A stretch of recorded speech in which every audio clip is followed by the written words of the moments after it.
నవ కంటోన్మెంట్ నిర్మాణ బాటలో భాగంగా కంటోన్మెంట్ ఎమ్మెల్యే గణేష్ మంగళవారం నియోజకవర్గంలోని వార్డు 5 ఓల్డ్ వాసవి నగర్లో పర్యటించారు. ఇటీవల ఏర్పాటైన కాలనీ నూతన కమిటీ సభ్యులు మరియు కాలనీ వాసులతో వాసవి నగర్ కమ్యూనిటీ హాల్లో సమావేశమై వారి సమస్యలను సావధానంగా విన్నారు. నూతన కమ్యూనిటీ హాల్ నిర్మాణం, త్రాగునీరు, రోడ్లు, పారిశుద్ధ్యం తదితర స్థానిక సమస్యల పరిష్కారానికి తక్షణ చర్యలు తీసుకుంటామని ఎమ్మెల్యే హామీ ఇచ్చారు. ప్రజల భాగస్వామ్యంతోనే నవ కంటోన్మెంట్ అభివృద్ధి సాధ్యమవుతుందని, ప్రజల విశ్వాసమే తనకు బలమని ఈ సందర్భంగా గణేష్ పేర్కొన్నారు. సమస్యల పరిష్కారానికి అధికారులతో సమన్వయం చేసుకుని వేగంగా పనులు పూర్తి చేసేలా కృషి చేస్తారని తెలిపారు.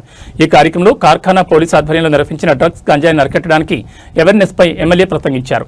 ఈ కార్యక్రమంలో కాలనీ వెల్ఫేర్ అసోసియేషన్ అధ్యక్షులు తేరుకుంట సతీష్, కార్యదర్శి మణిగళ్ల శ్రీనివాస్, ట్రెజరర్ మాజెట్ రాజేష్, సుబ్రహ్మణ్య స్వామి, టెంపుల్ కమిటీ మాజీ చైర్మన్ రేపాల వెంకటేశ్వర్లు, కమిటీ సభ్యులు, స్థానిక నాయకులు మరియు పెద్ద సంఖ్యలో కాలనీవాసులు పాల్గొన్నారు.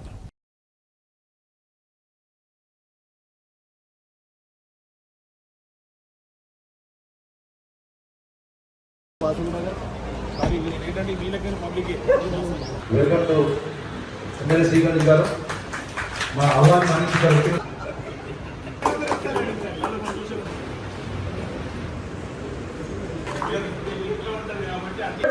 మంచిగా కావాలి మాకు గవర్నమెంట్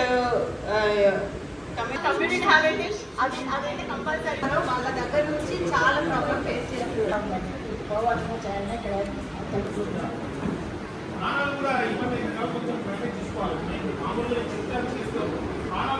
చిన్నకంటే అప్పుడు చాలా తిరిగి అక్కడ సిగ్నల్స్ బ్యారికేడ్ చేసినప్పుడు అన్న చాలా లెగ్ కూడా ఫ్రాక్చర్ అయింది. చాలా ఇబ్బంది వేస్తున్నారు. కొంచెం అది దాని మీద దృష్టి పెట్టి అంత పెద్ద స్టోర్ మాకు కాలనీ వాళ్ళకి చాలా ఇబ్బంది. వాసవి నగర్కి ఏది అవసరం ఉన్నా ఎలా చేయాలనేది నా దగ్గర కూడా ప్రణాళిక ఉంది.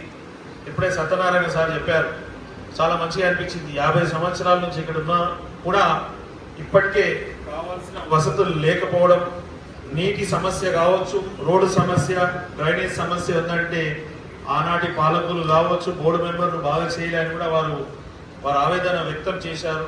నిజంగా బడ్జెట్ కేటాయిస్తా, వాకింగ్ ట్రాక్ కూడా నేను చేపిస్తాను. దాన్ని మీరు పర్ఫెక్ట్ చేసుకుంటే ఫ్యూచర్ అంతా బాగుంటుంది. ఇప్పుడు చేస్తున్నాయి చాలా ఉన్నాయి, నేను కూడా ఓపెన్ చేస్తాను చూశాను కదా. అది చేసుకుంటే అన్ని బాడీలో అన్ని పార్ట్స్ మూవ్మెంట్స్ వస్తుంది ఈజీ. ఇప్పుడు కుక్కల విషయానికి వచ్చింది కాబట్టి కుక్కలకు కూడా ఇప్పుడు గోడౌన్లతోటి ఇప్పుడు మీకు అమల గారు కావచ్చు, వేరే వాళ్ళు కూడా దీని మీద ఇబ్బందులు ఉన్నాయి కాబట్టి అలాంటి పరిస్థితుల్లో మనం ఏం చేస్తే బాగుంటుందని కూడా దాని మీద కూడా ఒక ప్రణాళిక ఇవ్వాల్సి ఉంది. దాని గురించి చూస్తాను. ఇక మేము పోలీస్ డిపార్ట్మెంట్కి నేను సూచిస్తుంది ఏంటంటే, నాట్ ఓన్లీ వాసవి నగర్, ఎక్కడ కానీ డార్క్ ప్లేసులు ఉంటే అక్కడ గంజాయి కానీ వేరే ఒక ఇల్లీగల్ యాక్టివిటీస్ అవుతుంది. ఇక్కడ అమ్మాయిలు అబ్బాయిలు వస్తున్నారని చెప్తున్నారు. అదే మాదిరిగా ఈ తాగి రోడ్ల మీద వస్తే ఈ రోజులలో ఇప్పుడు మనోజ గారు చెప్పినట్టు గోల్డ్ రేట్ పెరిగిపోయినాక భద్రత ఇబ్బందులు ఎక్కువైపోతుంది.